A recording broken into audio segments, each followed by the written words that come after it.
శ్రీచక్రమేరు మహాశక్తివంతమైందని, సమస్త దేవతలు శ్రీచక్రంలో వివిధ భాగాల్లో కొలువు తీరి ఉండగా ఆ శ్రీచక్రంలో శక్తి స్వరూపిణి అయిన అమ్మవారు బిందు రూపంలో కొలువై ఉంటుందని పురాణాలు చెప్తున్నాయి. మహిమాన్వితమైన శ్రీచక్రమేరుని దర్శించడం వలన గాని, పూజించడం వలన గాని సర్వ పాపాలు పటాపంచలవుతాయట. సాధారణంగా అమ్మవారి ఆలయాల్లో ఆమె నివాస స్థానమైన శ్రీచక్రమేరును భక్తి శ్రద్ధలతో పూజిస్తుంటారు. మరికొన్ని క్షేత్రాల్లో శ్రీచక్ర ఆరాధనే ప్రధానంగా కనిపిస్తూ ఉంటుంది.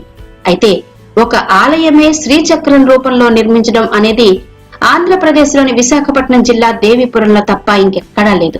ప్రపంచంలోని ఏకైక శ్రీచక్రాలయం దేవీపురంలోని సహస్రాక్షి శ్రీ రాజరాజేశ్వరి అమ్మవారి ఆలయం. ఆ ఆలయ విశేషాలు ఇప్పుడు చూద్దాం.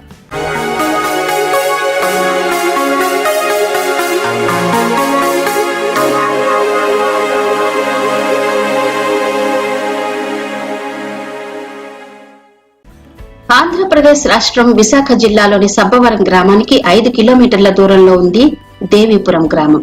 ఆ గ్రామంలో సాక్షాత్తు శ్రీచక్రమేరు ఆకారంలోనే ఉన్న ఆలయంలో కొలువు తీరింది శ్రీ రాజరాజేశ్వరి దేవి అమ్మవారు. చుట్టూ పచ్చదనం, మామిడి తోటలు, పచ్చటి పొలాలు, కొండలు, హాయిగొలిపే వాతావరణం. వాటి మధ్యలో శ్రీచక్రమేరు ఆలయం. ఈ ఆలయంలో అమ్మవారు సహస్రాక్షి శ్రీ రాజరాజేశ్వరి దేవి అన్న పేరుతో భక్తుల ఆరాధనలందుకుంటోంది. ఇంత పెద్ద శ్రీచక్రాలయం ప్రపంచంలో ఇంకెక్కడా లేకపోవడం విశేషం. ఇంత విశిష్టమైన ఈ ఆలయ నిర్మాణం వెనుక పెద్ద చరిత్రే కాదు, దైవ సంకల్పం కూడా ఉంది. Mumbai Tata institute of technologies లో శాస్త్రవేత్తగా ఉన్న నిష్ఠల ప్రహ్లాద శాస్త్రి గారు, వీరే ఆ తరువాతి కాలంలో అమృతానంద సరస్వతి స్వామిగా ప్రసిద్ధి చెందారు. వీరికి ఒకసారి ధ్యానంలో అమ్మవారు కనిపించిందట. ప్రస్తుత ఆలయ నిర్మాణానికి అప్పుడే బీజం పడింది. అమ్మవారు కొన్ని సూచనలు చేసి ఆ ప్రకారం ఆలయం నిర్మించమని చెప్పిందట. కొంతకాలానికి దైవ సంకల్పం ప్రకారం తన ఉద్యోగానికి రాజీనామా చేసి ఉద్యోగ బాధ్యతల నుంచి బయటపడి భార్య అన్నపూర్ణతో కలిసి ఈ దేవీపురం ప్రాంతానికి వచ్చి అమ్మవారి సూచనల ప్రకారం నవావరణలు కలిగిన శ్రీచక్ర ఆకారంలో ఆలయాన్ని నిర్మించారు. ఈ ఆలయం నలుచదరంగా 108 అడుగుల పొడవు, 108 అడుగుల వెడల్పు, 54 అడుగుల ఎత్తు, 9 ఆవరణలతో ఉంటుంది. దేవి ఖడ్గమాల స్తోత్రంలో ఎన్ని నామాల పేర్లు ఉన్నాయో అన్ని నామాల దేవతామూర్తులు ఆ నామానికి తగ్గట్టుగా, ఆ నామాన్ని వర్ణిస్తున్నట్టుగా ఆ 108 పరిచారక దేవతలను ఇక్కడ ప్రతిష్ఠించారు. మూల విరాట్ సహస్రాక్షి శ్రీ రాజరాజేశ్వరి దేవి అష్టదళ పద్మంలోని కేంద్ర బిందు స్థానంలో ప్రతిష్ఠించారు. ఈ సహస్రాక్షి మూల విరాట్ ను తిరుపతిలో నేత్రానంద అనే శిల్పి తయారు చేశారట. ఈ ఆలయంలో ఏర్పాటు చేసిన దేవతామూర్తులన్నీ స్త్రీమూర్తులే. మరో విశేషం, ఈ స్త్రీమూర్తులన్నీ నగ్న శిల్పాలే. దేవి సూచనల మేరకే ఈ విధంగా నగ్నంగా చిత్రించడం జరిగిందని చెప్తారు.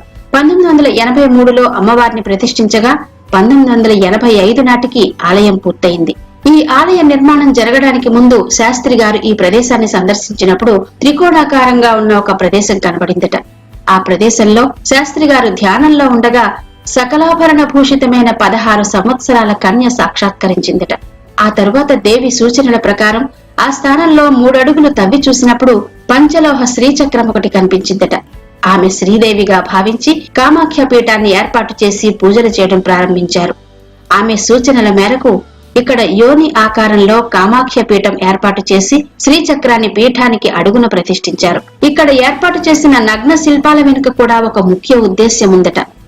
ఏ స్త్రీలోనైనా దేవి స్వరూపాన్ని గుర్తించాలని చెప్పడమే వీటి ఉద్దేశ్యం అని కూడా చెప్తారు.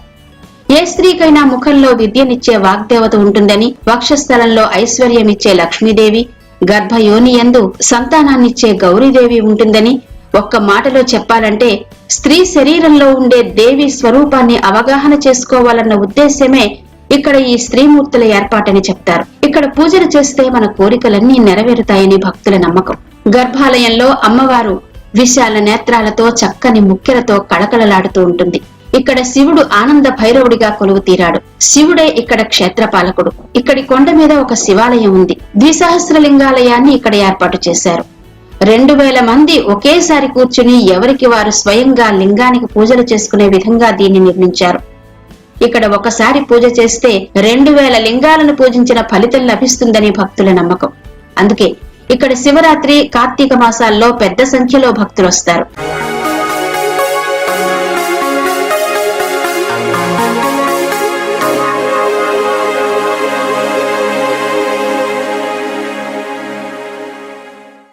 విశాఖపట్నం బస్ కాంప్లెక్స్ కి సరిగ్గా 30 కిలోమీటర్ల దూరంలో ఉంది సబ్బవరం. అక్కడి నుంచి 6 కిలోమీటర్ల దూరంలో ఉంటుంది దేవీపురం. విశాఖపట్నం రైల్వే స్టేషన్ కు 28 కిలోమీటర్ల దూరం, అనకాపల్లి రైల్వే స్టేషన్ నుంచి 18 కిలోమీటర్ల దూరంలో ఉన్న దేవీపురం వెళ్లాలంటే సబ్బవరం చేరుకుని అక్కడి నుంచి ఆటోల్లో వెళ్లవచ్చు.